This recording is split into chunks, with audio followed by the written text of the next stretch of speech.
Paix et joie. Une émission de la Fraternité de Tibériade. Mathieu et Jean-Michel vous parlent du chemin de lumière. Entrez avec eux dans la joie pascale.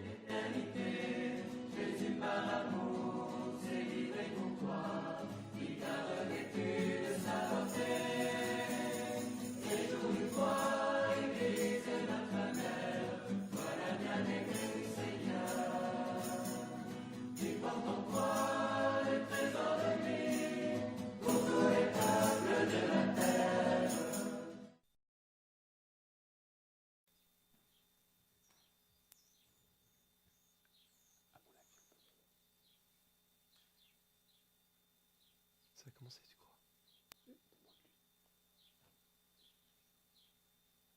Mathieu, est-ce que ça a commencé?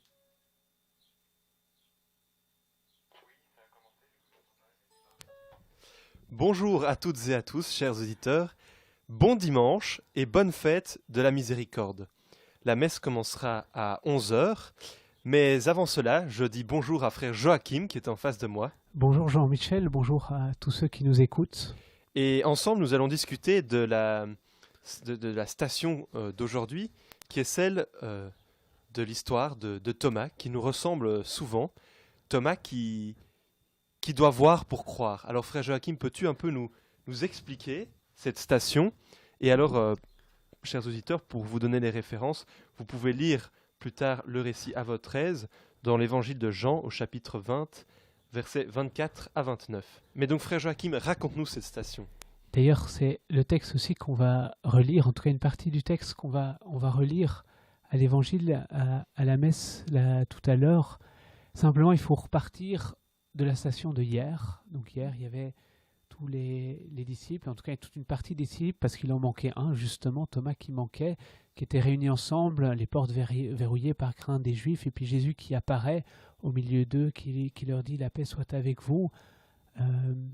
Et eux sont tout joyeux de découvrir Jésus, et puis ils vont le raconter. Ils vont le raconter probablement à toute une série d'autres disciples, et aussi à Thomas, qui justement, il n'était pas avec eux ce jour-là, et quand ils viennent lui dire « Mais nous avons vu le Seigneur », Thomas il dit « Mais moi, si je ne vois pas dans ses mains la marque des clous, si je ne mets pas ma main dans son côté, je ne croirai pas ». Et alors, une semaine après, nous raconte l'évangile de Saint Jean. Ils sont nouveau réunis tous ensemble. Cette fois-ci, Thomas est présent. Et puis de nouveau, Jésus apparaît au milieu d'eux, porte close, et il dit « Paix à vous ». Puis à ce moment-là, Jésus se tourne vers Thomas et lui dit « Mais porte ton doigt ici, voici mes mains, avance ta main et mets-la dans mon côté, et ne deviens pas incrédule, mais sois un homme de foi ». Et à ce moment-là, mais Thomas s'exclame dans un grand acte de foi, « Mon Seigneur et mon Dieu ». Et puis Jésus lui répond, « Mais parce que tu me vois, tu crois, heureux ceux qui n'ont pas vu et qui ont cru ». Merci frère Joachim. Alors, c'est étonnant parce que même les apôtres ont de la peine à croire, on voit. Dans l'évangile d'hier aussi, on disait que les apôtres avaient de la peine à porter foi à l'annonce aux disciples d'Emmaüs, de Marie-Madeleine, qui annonçait avoir vu Jésus ressuscité. Pourquoi est-ce si dur de croire dans le Seigneur, de lui faire confiance? Mais moi je dirais que c'est d'abord plutôt une bonne nouvelle, de voir que les apôtres doutent, mais croire en la résurrection, déjà pour eux, ça ne va pas tellement de soi. Je trouve que c'est quand même quelque chose de très très fort, il faut se dire. Mais s'ils avaient inventé tout ça, ils se seraient beaucoup mis plus en avant, ils auraient raconté peut-être même la résurrection beaucoup plus fortement, tandis que là, simplement, on a juste un récit d'une série de rencontres, et puis on voit que eh bien, ça prend du temps pour croire. Et je pense que c'est d'abord rassurant pour nous aussi, parce que, je ne sais pas pour toi, mais pour moi aussi, eh bien, de temps en temps, ça prend du temps pour croire. Le doute, mais vraiment, il fait partie de la foi aussi. Le doute peut-il être bon? Mais je pense que ça dépend comment est-ce qu'on le vit. Parce que le doute peut être quelque chose d'extrêmement dur à traverser. De connaître des moments de doute, je pense que c'est jamais facile. Mais ça dépend surtout de comment on réagit. J'aime beaucoup une petite histoire de la vie de Saint-Silouane. C'est pour ça que je suis venu avec la BD de Saint-Silouane avec moi. Vous ne la voyez pas, mais ça vaut la peine. La BD de Saint-Silouane, dessinée par Gaëtan Évrard, c'est vraiment un très très beau livre. Si jamais vous avez envie d'approfondir la vie de Saint-Silouane. Et Saint-Silouane, simplement un jour, il y a un jeune frère qui était rentré très très tôt au Mont Athos. Donc ils étaient moines là-bas au Mont Athos. Il était rentré très jeune. Et en fait, ce jeune frère avait un grand problème, c'est qu'à un moment, il s'est mis à douter de l'existence de Dieu. Quand même, pour un moine. Et il pose la question à Saint-Silouane, mais est-ce que tu peux m'aider? Alors, ils prennent rendez-vous, ils se disent, mais à 3 heures, on se retrouvera pour boire un thé ensemble. Et Saint-Silouane, il se dit, mais en fait, qu'est-ce que je peux lui répondre? Donc, il commence à réfléchir, il prie, et puis, à l'intérieur de lui-même, mais il sent une parole qui monte, il dit que pour lui ça vient du Seigneur, qui dit mais dis-lui que toi aussi tu connais de telles pensées. Et en fait je pense que c'est quelque chose de très fort, que beaucoup de saints en fait ont traversé des moments de doute, ont traversé des moments plus difficiles, mais on peut prendre même des saints contemporains, Mère Teresa qui quand même pendant très longtemps a vécu une nuit de la foi, Sainte Thérèse de l'Enfant Jésus, Sainte Thérèse de Lisieux aussi qui a vécu un très grand moment de doute vers la fin de sa vie, mais qui osait plus croire en la vie éternelle, au paradis, qui a connu un très très moment de doute tellement fortement qu'elle a senti qu'avec son sang, donc elle s'était fait une petite blessure, c'est peut-être pas imité comme ça, mais pour vraiment faire cet acte de foi très fort, elle a pris un peu de son sang pour écrire « mais je crois en la vie éternelle » sur la porte de sa chambre, pour vraiment dire mais cet acte de foi qui est important au cœur du doute qu'elle vivait. Et donc le doute fait partie de la foi. Le doute, il n'est pas bon en soi, mais de temps en temps, le doute, en fait, il nous permet de faire un acte de confiance encore plus grand. Je pense que quand on traverse un moment de doute, il y a peut-être 3 choses qui sont importantes. C'est d'abord que le doute nous permet de dire, mais Seigneur, en fait, vraiment, je te fais confiance. Je n'ai pas spécialement de sentir des grandes choses, mais simplement qu'à travers ce que je vis, mais je fais ce saut dans la foi, cet abandon dans la confiance. Parce que la foi, c'est ça, de temps en temps, c'est un moment, accepter de sauter avec le Seigneur. La foi aveugle dans la nuit. La foi aveugle, j'irais peut-être pas nécessairement la foi aveugle, mais la foi qui sait qu'elle peut faire confiance dans le Seigneur. La foi qui a expérimenté. Et ça, je pense, la première chose, c'est que de temps en temps, le doute demande de faire un acte de foi. Ici, on voit Jésus qui dit à saint Thomas, mais deviens un homme de foi. D'une certaine manière, deviens un homme debout. À un moment, en fait, cette foi, il faut qu'elle devienne nôtre. Je pense aussi que c'est l'expérience qu'on fait souvent quand on a reçu la foi de nos parents. On a grandi la foi, et puis un moment, souvent à l'adolescence, mais un jour, cette foi, elle doit devenir nôtre. On doit pouvoir faire des actes de foi que, oui, moi, je crois. Même si j'ai entendu toute une série de témoignages, mais à un moment, il faut dire, mais c'est moi qui choisis de croire dans le Seigneur. Vraiment, c'est un acte de foi, c'est un acte aussi de notre volonté. Donc, je pense que c'est la première chose quand on vit un moment de doute, de dire, mais Seigneur, moi, vais tenir avec toi. Puis deuxième chose, c'est se souvenir. Se souvenir, en fait, de tout ce que j'ai vécu de beau avec le Seigneur. Ça, c'est quelque chose qui est important. Notre mémoire, elle n'est pas là pour rien. De temps en temps, de se souvenir, même de prendre une feuille de papier et de se rappeler, mais qu'est-ce que j'ai vécu d'important? Quels sont les moments où j'ai goûté la présence du Seigneur? Se rappeler, mais ça peut être devant la beauté de la création, comme il y a une exultation qui naît dans un temps de prière en silence où j'ai découvert que j'étais profondément aimé. Ça peut être à travers des événements de la vie. Moi, c'est pas une expérience que je connais, mais je me dis que ça doit être quelque chose d'assez extraordinaire aussi pour un couple, le moment où un enfant naît. Toutes des choses comme ça où vraiment j'ai pu goûter cet amour du Seigneur, mais ne jamais oublier. Et dans un moment de doute, c'est le moment où c'est encore plus important de s'en souvenir, parce que c'est des événements qui nous construisent, qui font qu'on croit, qui nous tiennent debout, mais c'est à ce moment-là qu'il ne faut surtout pas les oublier, parce qu'on a toujours cette petite voix qui vient murmurer, susurrer un peu comme le serpent dans le jardin de la Genèse, mais en fait c'était pas vraiment vrai. Mais non, c'est pas possible, pas pour toi. Et justement là, il faut être très ferme. Cette voix, il faut pas l'écouter. Le Seigneur, il nous conduit toujours vers la lumière. Et Et puis troisième chose que dans un moment de doute on peut faire, eh bien c'est en parler avec quelqu'un. d'en parler avec quelqu'un qui a l'expérience, un accompagnateur spirituel, un prêtre, un religieux, une religieuse, de ne pas avoir peur d'en parler avec quelqu'un, parce que souvent d'en parler avec quelqu'un, surtout quelqu'un qui a déjà un peu cette expérience de la vie spirituelle, ça peut être à sa grand-mère, à son parrain, à sa marraine, quelqu'un vraiment qu'on sait qui a cette vie de foi, de pouvoir lui en parler. Et le fait d'en parler, en fait, ça permet de traverser aussi très fortement le doute. Mhm. Et donc, la foi, c'est un acte de notre liberté, un effort de notre part. C'est faire mémoire aussi dans les moments plus difficiles, dans les moments de doute, de l'amour de Dieu, des événements dans lesquels on a pu se goûter son amour, comme tu dis. Mais nous ne sommes pas seuls non plus. Est-ce que l'Église ne dit pas que la foi est une vertu théologale, c'est-à-dire qui demande un peu notre effort, mais qui est aussi un don de Dieu? Oui, c'est toujours d'abord un don de Dieu, mais un don de Dieu, il faut toujours l'accueillir aussi. Moi, c'est un exemple que j'aime bien prendre avec les jeunes, mais je pense que ça vaut à tout âge. Mais c'est un peu comme quand on tombe amoureux. Quand on tombe amoureux, mais souvent ça nous tombe un peu dessus. Je pense que le mot tomber dit bien. Et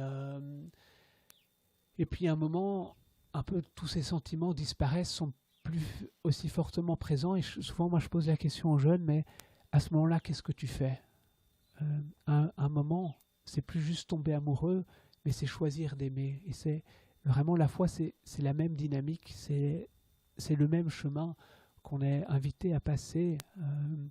Et c'est pour ça que je trouve que c'est beau pour nous de voir que les apôtres, en fait, ils ont douté. Et Thomas n'était pas le seul, parce que tu as dit, Saint Marc raconte aussi, mais Saint Matthieu aussi raconte à la fin de son évangile, ils ont douté, et pourtant ils ont fait cet acte de foi. Mhm. Douter, eh bien, c'est pas contraire à la foi. C'est quelque chose à traverser pour croire, parce que un moment, c'est comme si Dieu nous dit, mais je te fais confiance. J'ai pas besoin. Dieu, ça l'intéresse pas les marionnettes. Il veut pas nous conduire partout. Il veut qu'on soit des hommes libres, des femmes libres face à lui. Donc, à un moment, c'est comme s'il se retire et il disait, mais maintenant, c'est à toi de choisir. Mais est-ce que tu veux vraiment m'aimer, mais tel que je suis? Et c'est comme il nous respecte tellement qu'il dit, mais d'une certaine manière, moi je me retire un peu pour que tu puisses choisir librement. Et je trouve que c'est très très beau aussi de la part du Seigneur. Il nous respecte tellement, il respecte tellement notre liberté, qu'il veut qu'on fasse ce choix librement. Mhm. Alors toujours dans ce même évangile de Marc, il est étonnant donc de voir le Seigneur qui reproche aux apôtres leur incrédulité, mais qui aussitôt les envoie en mission. Alors est-ce que Dieu croit davantage en nous que nous en lui? Ça, je pense que c'est certain. Dieu croit beaucoup plus en nous que nous en lui. C'est Jésus qui dit aussi dans l'évangile de Jean, mais si vous croyez, vous ferez des œuvres encore plus grandes que les miennes. Et c'est quand même étonnant, Jésus qui nous dit ça, quand pourtant il est fils de Dieu, Tout à fait. il est mort pour nous sur la croix, et pourtant il nous dit, mais si vous croyez, vous ferez des choses encore plus grandes. Je pense que Thomas aussi, un bon exemple, la tradition raconte que Thomas, il est parti évangéliser jusqu'en Inde, et d'ailleurs très très tôt, on voit dans l'histoire qu'il y a des communautés chrétiennes qui apparaissent en Inde, qui existent encore, qui sont très anciennes. Thomas qui est parti très loin, mais on peut voir mais Saint-Pierre, Saint-Paul, c'est tous des pêcheurs du lac de Galilée et qui se retrouvent mais à voyager tout le temps. Ils voyagent limite plus qu'un voyageur d'affaires aujourd'hui, parce qu'il faut s'imaginer à l'époque, il n'y a pas l'avion, il n'y a pas Ryanair, donc ils sont tout le temps partis en bateau avec tout le danger des routes, avec le danger des brigands et tout ça, et il les envoie en mission. Moi, je pense que réellement, le Seigneur, en fait, il nous invite à entrer dans un chemin, mais en fait, qui vient nous dilater notre vie. C'est aussi le sens de l'appel. Donc l'appel, c'est pas juste réservé aux prêtres, aux religieux, c'est vraiment pour tout homme. L'appel, c'est simplement cette parole que Dieu nous dit, mais je t'aime tellement, et j'ai le désir que tu fasses de ta vie quelque chose de beau, quelque chose de grand, quelque chose de fort. Et en fait, ça vient nous dynamiser. Dieu veut nous donner la vie, il veut nous faire courir. Je pense que c'est le sens aussi de tout ce chemin de lumière que Frère Marc a écrit. Il nous le redisait aussi quand on l'interrogeait sur cette course de Pierre et de Jean. En fait, être chrétien, c'est pas être tiède, c'est être habité par un feu. et un feu, ça se nourrit aussi. Ça se nourrit de cette rencontre avec le Seigneur aussi. Alors tu nous parles du Seigneur qui nous veut debout, qui nous veut libres. Thérèse de Lisieux, Sainte Thérèse de Lisieux, donc qui est une apôtre de la confiance, n'a-t-elle pas dit que sa foi et sa confiance dans le Seigneur a beaucoup grandi lorsqu'elle s'est rendue compte que le Seigneur en fait était l'allié des très nombreux désirs qu'il y avait dans son cœur? Mais tout à fait, Sainte Thérèse, donc il faut s'imaginer, carmélite qui vit à la fin du 19e siècle dans un Carmel de province, une vie quand même assez fermée. À l'époque, un Carmel, il y a encore les grilles quand elles vont en parloir, sauf peut-être pour la famille proche, mais elles sont obligées de mettre un voile devant leur visage pour pas être en contact avec les personnes de l'extérieur. Et Thérèse qui rentre très jeune au Carmel, à 16 ans, elle entre au Carmel, qui est quand même assez jeune, et puis qui habitait vraiment d'immenses désirs dans son cœur.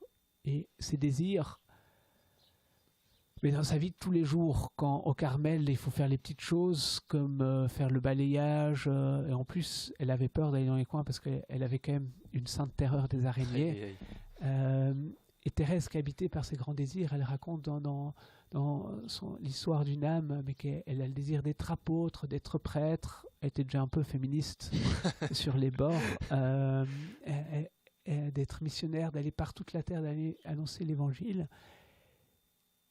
Et puis elle se rend compte que dans le concret du quotidien, mais c'est difficile à vivre. Alors elle se pose la question, mais de qui ils viennent ces désirs? Et puis c'est un jour, en lisant Saint Jean de la Croix, elle découvre que si le Seigneur met ses désirs dans son cœur, et c'est pas pour rien que le Seigneur veut accomplir ses désirs avec elle, même si c'est dans des choses très simples.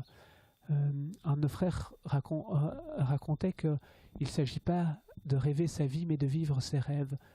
En fait, comment ces grands désirs qui m'habitent, comment ces grands rêves qui m'habitent pour ma vie, mais en fait, comment est-ce que je peux déjà les vivre aujourd'hui dans mon quotidien? Et c'est là où Thérèse, elle raconte mais elle peut s'élancer sur les flots de la confiance parce qu'elle découvre en fait que Dieu est l'allié de ses désirs, que ses désirs, c'est pas quelque chose à côté, c'est pas quelque chose qu'il faut réprimer, c'est quelque chose qu'il faut cultiver. On est fait pour vivre des choses extraordinaires, mais on est invité à les vivre dans le quotidien de notre vie. Même confiné, on peut vivre des choses extraordinaires. Merci frère Joachim. Donc toujours pour parler un petit peu de Thérèse, donc, qui est décédée jeune, 24 ans, c'est ça? Oui, je ne saurais plus dire l'âge exact, mais c'est dans ces eaux-là. Qui a une vie toute simple, mais qui nous parle beaucoup. Le pape Jean-Paul II l'a faite docteur de l'Église, et elle nous parle justement de la petite voie, de cette manière simple d'aller vers le Seigneur, une voie qui est faite d'humilité, de confiance. Est-ce que tu peux un petit peu nous parler de cette petite voie? Oui, donc de nouveau, Sainte Thérèse, elle se compare beaucoup, et elle se compare beaucoup à tous les grands saints, et puis elle voit tout ce que les grands saints ont fait, et elle se dit, mais tout ça, moi, j'ai pas fait. Et souvent, à son époque, on parlait du rude escalier de la sainteté. Et Sainte Thérèse, elle se sent toute petite, et elle parle d'elle-même comme... C'était une fille vulnérable aussi, jeune, elle a vécu beaucoup de séparations. Elle a vécu beaucoup de séparations. C'est vrai qu'elle a perdu sa maman assez tôt. Et c'était tout un chemin, en tout cas, assez difficile pour elle. En même temps, c'est quelqu'un qui avait vraiment du caractère aussi. Et donc, elle voit ce rude escalier de la perfection. Elle dit, mais moi, je serais incapable de le monter comme ça. Surtout, elle vit dans une époque où quand même on insiste très fortement sur les pénitences, sur l'ascèse, sur la rudesse, sur l'enfer et tout ça. On a vraiment, de temps en temps, plus une prédication de la peur que de la confiance. Et elle dit, mais moi, je me sens incapable de monter cet escalier de la perfection. Et c'est à l'époque aussi, on découvre l'ascenseur. Et Thérèse, elle entend parler de ces découvertes de l'ascenseur, quelque chose de tout à fait nouveau. Et en fait, en méditant sur ces découvertes de l'ascenseur, elle dit, mais comment est-ce que moi je peux trouver un ascenseur qui me permet de monter jusqu'au ciel? Et alors, il y a cette image qui va lui venir, qui est une image très très forte. Elle dit, mais moi je suis comme ce petit enfant, ce petit bébé qui essaye de monter l'escalier mais qui n'est pas encore capable, qui simplement il lève sa petite jambe mais il n'est pas encore capable de monter sur la première marche. Et puis il y a le papa au-dessus de l'escalier qui voit simplement cet effort de son enfant simplement pour monter la première marche, mais qui a ce cœur pris, ce cœur plein d'amour, ce cœur de miséricorde. C'est aujourd'hui on fête aussi cette fête de la miséricorde, mais d'une certaine manière son cœur craque et il descend, il prend son enfant dans les bras et le monte jusqu'en haut. Et Thérèse dit, mais sa petite voix de confiance, sa petite voix d'amour, d'humilité, c'est de reconnaître, eh bien moi je fais tout ce que je peux, j'essaye de lever, et puis je me rends compte que mais je suis pauvre, que je suis pas capable, et puis je fais confiance qu'en fait le Seigneur il vient me chercher comme ce Père plein d'amour qui me prend dans ses bras et qui m'élève jusqu'au Seigneur. Et c'est vrai que c'est un message extrêmement fort, surtout à une époque où on insiste beaucoup sur les mérites, il faut mériter son ciel. Sainte Thérèse elle découvre en fait il ne faut pas mériter son ciel, c'est le Seigneur qui nous donne accès, mais ça nous demande en fait de faire ce premier pas. Elle dit, et le premier pas il nous appartient, mais après simplement il faut se laisser emporter par le Seigneur. Et sa sainteté en fait est toute donnée, toute reçue. Oui, c'est une sainteté très simple, elle dit, mais c'est vrai que Thérèse, elle n'a rien vécu d'extraordinaire dans sa vie. Quand on voit des grands saints comme Mère Teresa, Jean-Paul II et tout ça, qui ont fait des choses extraordinaires dans leur vie, Thérèse, simplement, elle a vécu comme une sœur, toute simple, dans un Carmel de province. Et pourtant, sa vie a eu un tel rayonnement. Tout à fait. Et je pense que ça nous rejoint chacun, en fait, de découvrir, en fait, que mais à travers nos limites, le Seigneur, eh bien, il vient nous rejoindre tel que nous sommes. Et c'est là qu'il commence le chemin avec nous. Le Seigneur, il ne veut pas qu'on soit parfait sans lui.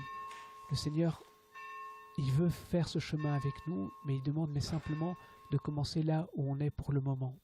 Oui. C'est vrai que Thérèse nous parle et elle a aussi dit qu'elle passerait son ciel à faire du bien sur la terre, donc on peut prier son intercession.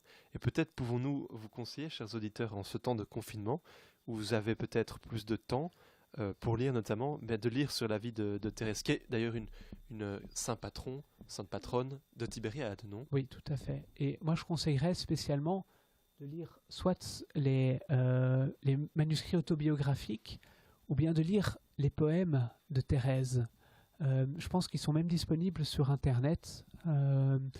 D'aller voir les poèmes de Thérèse, c'est vraiment très très beau. De temps en temps, il faut un peu dépasser le langage de l'époque, mais vraiment... les poèmes de Thérèse sont vraiment magnifiques, donc il ne faut pas hésiter d'aller lire. Et je pense que même si vous n'avez pas accès directement à des livres et tout ça, je pense qu'aujourd'hui on peut quasiment trouver tous les écrits de Sainte Thérèse sur Internet. Merci frère Joachim. Alors une dernière question peut-être. Nous vivons donc dans un temps, un siècle où les sciences sont très poussées et où quelque part l'esprit des sciences très, très rationnel qui cherche des preuves peut un peu déteindre sur la vie de tous les jours. Sur notre manière de nous considérer. Peux-tu peut-être rappeler un petit peu la place de la science par rapport à la foi, qui s'enrichissent mutuellement lorsqu'on les comprend bien l'une l'autre? Mais je dirais que, en fait, la science, elle fait qu'expliquer le comment, et en fait, la science, elle nous permet de nous poser beaucoup de questions. Je dirais la première question, la plus importante, c'est pas tellement est-ce que Dieu existe ou est-ce que Dieu n'existe pas, mais c'est peut-être cette question mais pourquoi est-ce que moi j'existe? Je sais pas si vous êtes déjà, ça vous est déjà arrivé en vous levant le matin d'être un peu surpris d'exister. Il y a quelque chose d'assez étonnant d'être vivant en fait. Rien que réfléchir, mais il y a notre cœur qui est en train de battre, on est capable de respirer, c'est comme si notre corps il fait ça, tout ça presque sans nous. De découvrir aussi que mais la vie, elle est un cadeau, on a reçu la vie, mais nos parents, avant de naître, ils nous ont pas demandé la permission si on voulait bien naître ou pas, ça nous est donné. En fait, chaque jour, ça nous est donné à nouveau. Et en fait, je pense que la science, elle permet de découvrir, c'est un peu comme déballer le cadeau. Découvrir en fait tout ce qui nous est donné. Et c'est quand même quelque chose d'assez étonnant, surtout si on revoit toute l'histoire de l'univers depuis le Big Bang, c'est quand même assez étonnant. Comment ça se fait qu'aujourd'hui, mais simplement déjà on se pose la question. Et alors, en fait, je peux découvrir que tout est donné. Et en découvrant que tout est donné, en fait, je peux découvrir aussi celui qui me donne la vie, mais à travers mes parents, mais même plus largement, en fait, je découvre que même chaque jour, la vie, elle m'est complètement donnée. Et c'est là où, en fait, je peux découvrir le Seigneur et où, justement, où l'existence de Dieu devient importante, mais vraiment découvrir la vie, mais comme un cadeau qui nous est fait. La vie, elle n'est pas d'abord utile, mais simplement la vie, elle est d'abord donnée pour la joie. Et donc, la science, elle nous explique le comment, et je pense la science, en fait, même elle permet très fortement d'approfondir notre foi encore plus profondément. Merci. Alors, un petit mot pour la fin, encore. Un encouragement peut-être pour nos auditeurs. Mais plonger dans la miséricorde. Aujourd'hui, en fait, cette fête de la divine miséricorde, mais simplement plonger dans cet amour du Seigneur qui est plus grand que tout. De se dire, mais le Seigneur, en fait, il vous attend chacun d'entre vous, mais les bras grands ouverts, simplement pour vous serrer dans ses bras. Dieu, il a rien, d'une certaine manière, il veut pas plus. Donc, aller plonger dans son amour, peut-être profiter de cette journée pour prendre un temps, ou simplement pendant 10-15 minutes, ou bien en allant vous promener, mais de goûter à cet amour de Dieu, de se rappeler Dieu même vraiment d'un amour extraordinaire, simplement de le reprendre comme une prière du cœur, comme une prière répétitive, Dieu même d'un amour extraordinaire. Un grand merci, frère Joachim, pour cette conversation. Alors avant de commencer la messe, il nous reste à vous donner quelques rendez-vous. Un horaire un petit peu différent, frère Joachim. Eh bien oui, parce que on va vivre un petit temps d'ermitage les prochains jours, donc jusqu'à mercredi, mais donc la semaine prochaine seront diffusées jusqu'à mercredi uniquement les Eucharisties, et puis à partir de mardi soir, on recommence aussi l'émission Paix et Joie à 20h30 avant les complis, donc vous verrez mardi soir, on fera les complis en petit comité avec quelques frères, et puis on vivra la 6e station du chemin de lumière avec frère Berthe et Mathieu, je pense. Un grand merci, frère Joachim, et bonne fête de la miséricorde et bonne célébration.